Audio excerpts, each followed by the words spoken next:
মনে করেন আমাদের দেশের একজন পরিচিত বক্তা, উনি হেলিকপ্টার থেকে নামছে, শো মানে মুসাফা করতে গেছে, তো এই বেচারা হাত সরাইয়া দিছে, এটা নিয়ে খুব চলছে, অহংকারী এই সেই, শুনেন নাই? আচ্ছা মনে করেন এই মাহফিলে যে মানুষগুলো আছে সবাই যদি আমার সাথে মুসাফা করতেছে, আসলে এটা সম্ভব? বাস্তবে হাকিকত কি, আল্লাহ মাফ করুক, সবাই মুসাফা করতে চায় কিনা? নাইলে কিন্তু আমার মাহফিলে আইতো না। তা আইসে কেন? মোহাব্বত করে, দেখতে হইলেও আসছে। তো যেটা সম্ভব না এটা যদি করতে চায় তাহলে এটা কি সম্ভব? একজন ক্রিকেটারের ভিডিও নিউজ এটা খুব প্রচার হচ্ছে, এরপরে বক্তাদেরও মাঝে মাঝে একজন বক্তা সাহেব, নাম বলেই ফেলে, হাফিজুর রহমান সিদ্দিকী, ওনার একটা ভিডিও দেখলাম যে উনি কেন হাত সরাই দিছে, হাই রে ওনারা নিয়ে যেমন চাইতা।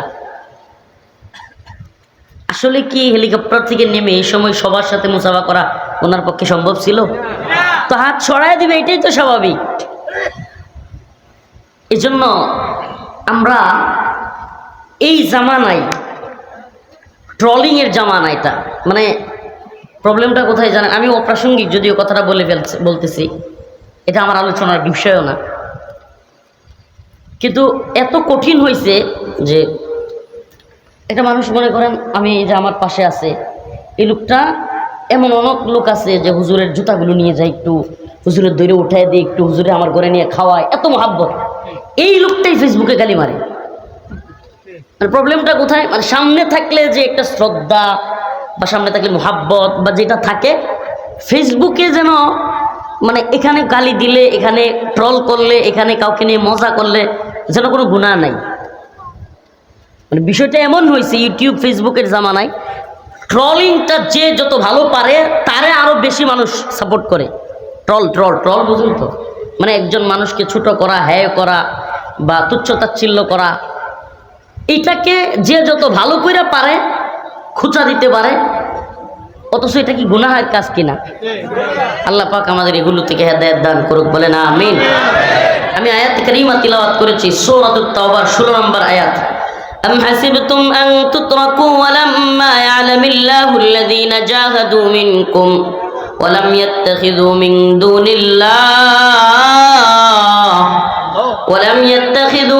دون الله ولا رسوله ولا المؤمنين وليجة والله خبير بما تعملون। আল্লাহ রাব্বুল আলামিন বলেন, আম হাসিবতুম আন তুতরাকু, তোমরা কি ধারণা করো তোমাদেরকে এভাবে ছেড়ে দেওয়া হবে? আল্লাহ পাক এই আয়াত অনেক জায়গায় বলেছেন, আম হাসিবতুম আন তাদখুলুল জান্নাহ, তোমরা কি মনে করো তোমরা এমনি এমনি জান্নাতে চলে যাবা? আল্লাহ পাক অন্য এক জায়গায় বলেছেন, আহাসিবান নাস আন ইউতরাকু আন ইয়াকুলু আমান্না, তোমরা কি মনে করো তোমাদেরকে ছেড়ে দেওয়া হবে তোমরা বলবে আমান্না আমান্না, আমরা ঈমানদার? অর্থাৎ আল্লাহ রাব্বুল আলামিন মানুষকে বুঝাতে চান, হে মানুষ, জান্নাতে যাওয়া কিংবা আমার পক্ষ থেকে ক্ষমা পাওয়া কিংবা নিয়ামত প্রাপ্ত হওয়া এই জমিন থেকে তোমরা এমনি এমনি পাবা না। অবশ্যই অবশ্যই তোমাদেরকে পরীক্ষা করা হবে। সুবহানাল্লাহ। পরীক্ষা ছাড়া পুরস্কার পায় কোনো মজা আছে নাকি? আরে যে ব্যক্তি নকল কইরা পাশ করছে একই কোনো মজা পাবে জীবনে? অটো পাস করছে যেগুলো, এগুলো মজা পাবে? বিশ্বাস করেন মজা নাই।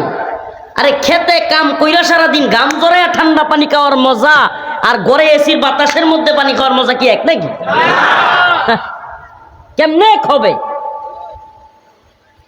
কষ্টের পর যেই মজা, যেই স্বাদ, এটা পৃথিবীর কোনো ব্যক্তি পাবে না।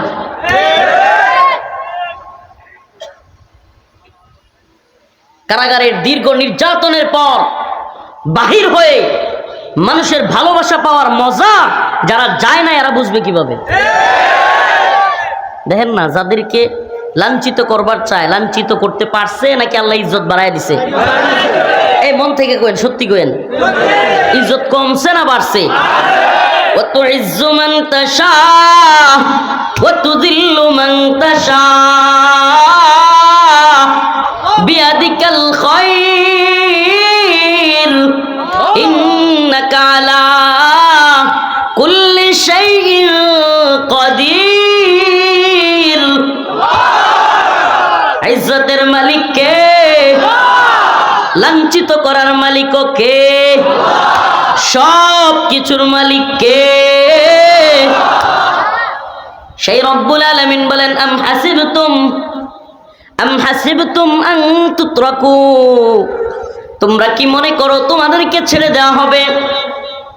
ওয়ালাম্মা ইয়ালামিল্লাহুল্লাযীনা জাহাদু মিনকুম, আল্লাহ পাক জানবেন না, দেখবেন না, পরীক্ষা করবেন না তোমাদের মধ্যে কারা জাহাদু মিনকুম, আল্লাহ পাকের পথে জিহাদ করেছো, এটা কি আল্লাহ পাক জানবে না? আজকের আমার আলোচনার বিষয়ে এগুলো কয়েকটা বিষয়। এক, আল্লাহ পাক বলেছেন তোমাদের মধ্য থেকে কারা জিহাদ করেছে এটা আমি পরীক্ষা করব। সুবহানাল্লাহ। জিহাদ কি? আজাইরা ব্যাখ্যা করলে লাভ নাই। নামাজের যেমন একটা সুনির্দিষ্ট ব্যাখ্যা আছে, সালাতের অর্থ করলেই যেমন নামাজ হয়ে যায় না, বাংলাদেশে কাবা বানাইয়া ঘুরলেই যেমন তাওয়াফ বা হজ হয়ে যায় না, 1 ঘন্টা 2 ঘন্টা খাওয়া থেকে বিরত থাকলেই যেমন রোজা হয়ে যায় না, হয়ে যায়। সালাত শব্দের অর্থ দোয়া। কি? কোন ব্যক্তি যদি এইভাবে দোয়া করে আল্লাহ আমারে মাফ করে দাও, এই করে সেই করে, নামাজ হয়ে যাবে? সুনির্দিষ্ট একটা ব্যাখ্যা, শরঈ ব্যাখ্যা আছে। নামাজ এটা শরঈ কি আছে? ব্যাখ্যা আছে। আল্লাহ পাক যেভাবে নামাজ ফরজ করেছেন, রাসূল যেভাবে পড়েছেন, সাহাবায়ে কেরামকে যেভাবে পড়তে বলেছেন, ঠিক তেমনি ভাবে পড়লে একটা লোকের নামাজ কি হবে? আদায় হবে। রোজা আল্লাহ যেমনি রাখতে বলছেন, সিয়াম অর্থ বিরত থাকা। কি? তো কোনো ব্যক্তি 1 ঘন্টা বিরত থাকলে রোজা হবে না? রোজার শরঈ একটা ব্যাখ্যা আছে। সেম ভাবে বাংলাদেশে কোনো লোক কাবা বানায়া এরপরে যদি তোয়াফ করা শুরু করে, এই বন্ডামিও আছে না নাই? তাইলে কি তোয়াফ হয়ে যাবে? বাবার দরবারে গিয়ে তোয়াফ করলে কি হজের সওয়াব পাওয়া যাবে? বাবার নামে কুরবানি করলে আল্লাহর নামে কুরবানির সওয়াব কি পাওয়া যাবে? নাকি আরো শিরকের গুনাহ হবে? কুরবানি কার জন্য? এদিকে আমার কথা না আল্লাহর কথা? কুল ইন্না সালাতি ওয়া নুসুকি ওয়া মাহইয়ায়া ওয়া মামাতি লিল্লাহি রাব্বিল আলামিন। আমার নামাজ, আমার কুরবানি, আমার সব, আমার হায়াত, আমার মৃত্যু কার জন্য? কুরবানি কার নামে করতে হবে?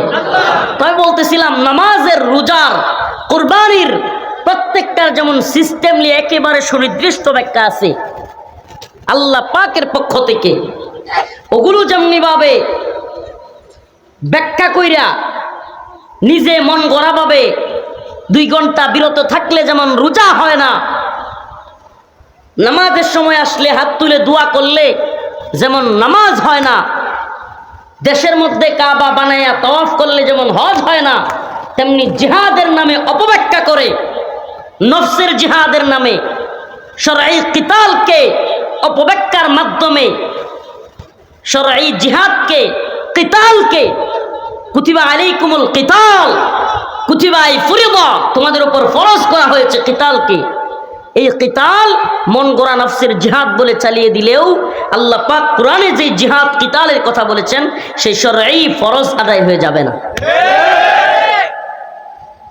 আল্লাহ রাব্বুল আলামিন বলেন আম হাসিবতুম আন তুতরাকু ওয়ালাম্মা ইয়ালামিল্লাহুল্লাযীনা জাহাদু মিনকুম, তোমরা কি মনে করো তোমাদেরকে এমনি এমনি ছেড়ে দেওয়া হবে? না না না, ছেড়ে দেওয়া হবে না। আমি দেখবো তোমাদের মধ্যে কে আমার রাস্তায় জিহাদ করেছো। সুবহানাল্লাহ। আসলে জিহাদ শুধু আমি বললাম বা অমুক হুজুরে বলল, বিষয়টা এমন নয়, বরং রাসূল হাদিসের মধ্যে বলেছেন জিহাদ করার মানসিকতা নাই, দ্বীনের জন্য শাহাদাতের তামান্না নাই, এ ব্যক্তি যদি এই অবস্থায় মৃত্যুবরণ করে নিফাকের মৃত্যুবরণ করলো। এই নাউজুবিল্লাহ দিয়ে আসতে কয়। আপনি মনে হয় বুঝেন নাই, না আমি বুঝাইতে পারি নাই। মানে কোনো ব্যক্তি আল্লাহ রাস্তায় জিহাদের চিন্তাও করলো না, জিহাদের ফিকিরও করলো না, জিহাদে যাওয়ার কোনো নিয়ত করলো না, এমন অবস্থায় মৃত্যুবরণ করলে তার মৃত্যুটা হবে মুনাফিকের মৃত্যু। আমার কথা না, রাসূলের কথা। মাম্মাতা ওয়ালাম ইয়াগজু ওয়ালাম ইউহাদ্দিস নাফসাহু বিগজবিন মাতা আলা শুবাতিন মিনান নিফাক। রাসূল বলেন, মাম্মাতা, যে মৃত্যুবরণ করেছে, ওয়ালাম ইয়াগজু, অথচ জিহাদ করে নাই, জিহাদ যায় নাই। মাম্মাতা ওয়ালাম ইয়াগজু ওয়ালাম ইউহাদ্দিস নাফসাহু বিগজবিন মাতা আলা শুবাতিন মিনান নিফাক। শুবাতিন মিনান নিফাক, তার মৃত্যুটা হবে মুনাফিকের মৃত্যু। নাউজুবিল্লাহ।